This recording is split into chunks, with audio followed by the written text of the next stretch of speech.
நம்ம இப்போ ஒரு மூலிகை ரசம் வைக்க போகிறோம். இப்போ ஒரு மூலிகை ரசம் வைக்க போகிறோம். என்ன மூலிகை அப்படின்னு பார்க்கணுமா, தூதுவளை.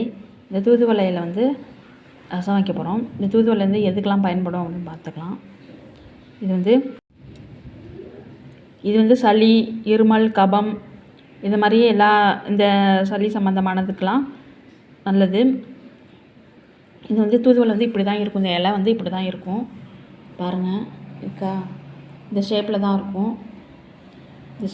இதில் முள், பின்பக்கம் எங்கெல்லாம் முள் இருக்குது பாருங்கள். முள் இருக்கும். இந்த முன் சைடு இந்த தண்டு இந்த இதில் முள் இருக்குது பாருங்கள். முள் இருக்கும். இது சின்ன இலை.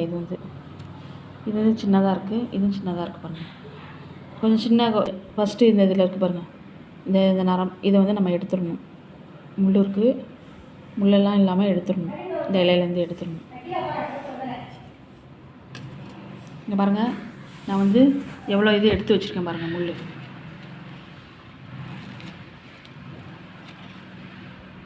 எவ்வளோ தான் ஆஞ்சி வச்சுருக்கேன் பாருங்கள். தூதுவளை ஆஞ்சி வச்சுருக்கேன். முள்ளெல்லாம் தனியாக எடுத்து வச்சுட்டேன். தண்டு பகுதியிலே முள் இருக்கும்.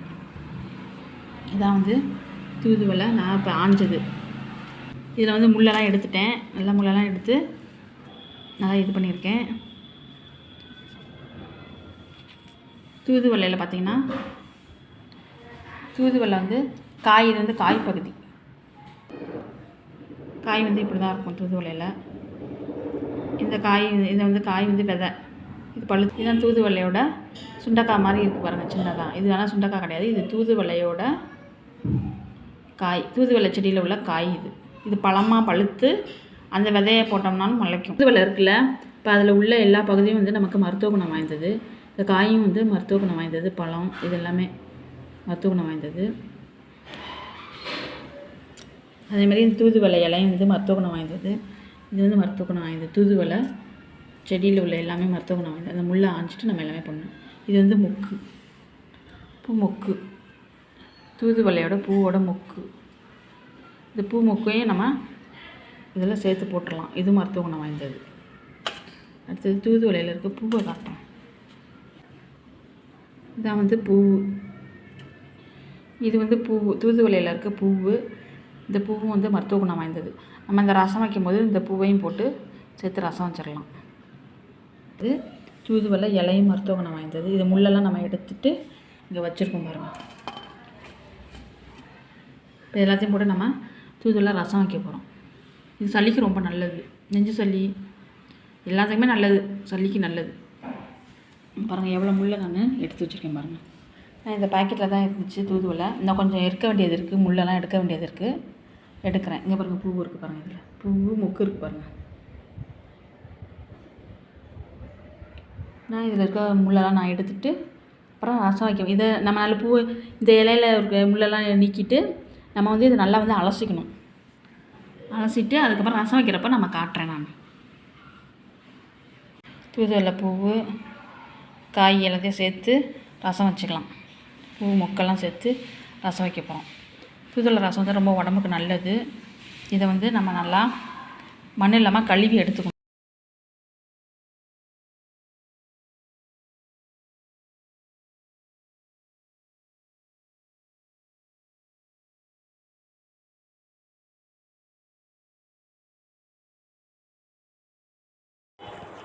தூதுவளை ரசம் வைக்கிறதுக்கு தூதுவளையை நம்ம ஒரு மிக்ஸி ஜாரில் போட்டு நல்லா அரைச்சி எடுத்துக்கிறோம். நைஸாக அரைச்சி எடுத்துக்கிறோம். அதை தனியாக நம்ம எடுத்து வச்சுக்கிறோம். அதுக்கப்புறம் ரசத்துக்கு தேவையான தண்ணி எடுத்துக்கிறோம். அதில் நம்ம ஒரு பெரிய தக்காளி பழத்தை போட்டுக்கிறோம். தேவையான அளவு புளி போட்டுக்கிட்டு, அப்புறம் மஞ்சத்தூள் ஒரு ஸ்பூனு, உப்பு தேவையான அளவு, உரலில் மிளகு ஜீரகம் 2 ஸ்பூனு, 4 பல்லு பூண்டு போட்டு நல்லா அதை இடித்து எடுத்து அதையும் இந்த ரசத்துக்கு வச்சு தண்ணியில் சேர்த்துடணும். அரைச்சி வச்ச அந்த தூதுவளை விழுதையும் சேர்த்து பெருங்காயத்தூள் ஒரு சிட்டிகை போட்டு, உப்பு தேவையான அளவெல்லாம் போட்டு, கருவேப்பிலை 2 கொத்து போட்டு நல்லா எல்லாத்தையும் நல்லா கரைச்சி எடுத்துக்கிறோம். கரைச்சி எடுத்துட்டு நம்ம அதுக்கு டேஸ்ட்டாக போய் பார்த்துடலாம். உப்பு இருக்கான்னு பார்த்துட்டு கரெக்டாக இருந்துச்சுன்னா நம்ம அதை ஒரு கடாயை அடுப்பில் வச்சுக்கிறோம்.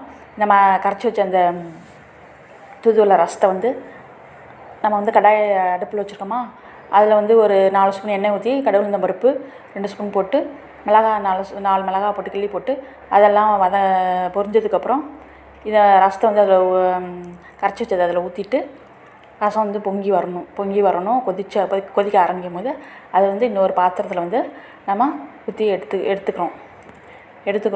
இப்படி தான் வந்து தூதுவளை ரசம் வைக்கணும். நம்ம வந்து எப்போதும் ரசம் வைக்கிற மாதிரி தான் வைக்கிறோம். தூதுவளையை வந்து நம்ம அரைச்சி அதில் சேர்த்துக்கிறோம். இதில் வந்து நம்ம கொத்தமல்லி இலை சேர்க்கவே தேவையில்லை, அதை வந்து அவாய்ட் பண்ணிடலாம். இதே மாதிரியே நீங்களும் வந்து தூதுவளை ரசத்தை வந்து வீட்டில் வந்து வச்சு பாருங்கள். நம்ம சேனலை வந்து மறக்காமல் சப்ஸ்கிரைப் பண்ணுங்கள், லைக் பண்ணுங்கள், ஷேர் பண்ணுங்கள், கமெண்ட் பண்ணுங்கள், பெல் பட்டனை டச் பண்ணுங்கள். நம்ம போடக்கூடிய வீடியோலாம் அப்போ தான் வந்து உங்களுக்கு வந்து சேரும். Thank you friends.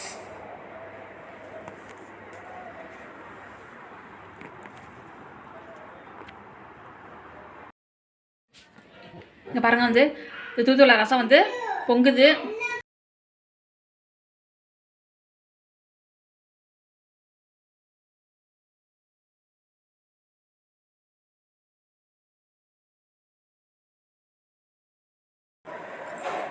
தூதுவளை ரசம் வந்து நம்ம இருப்புச்சட்டியில் வந்து நல்லா பொங்கி வரட்டும்.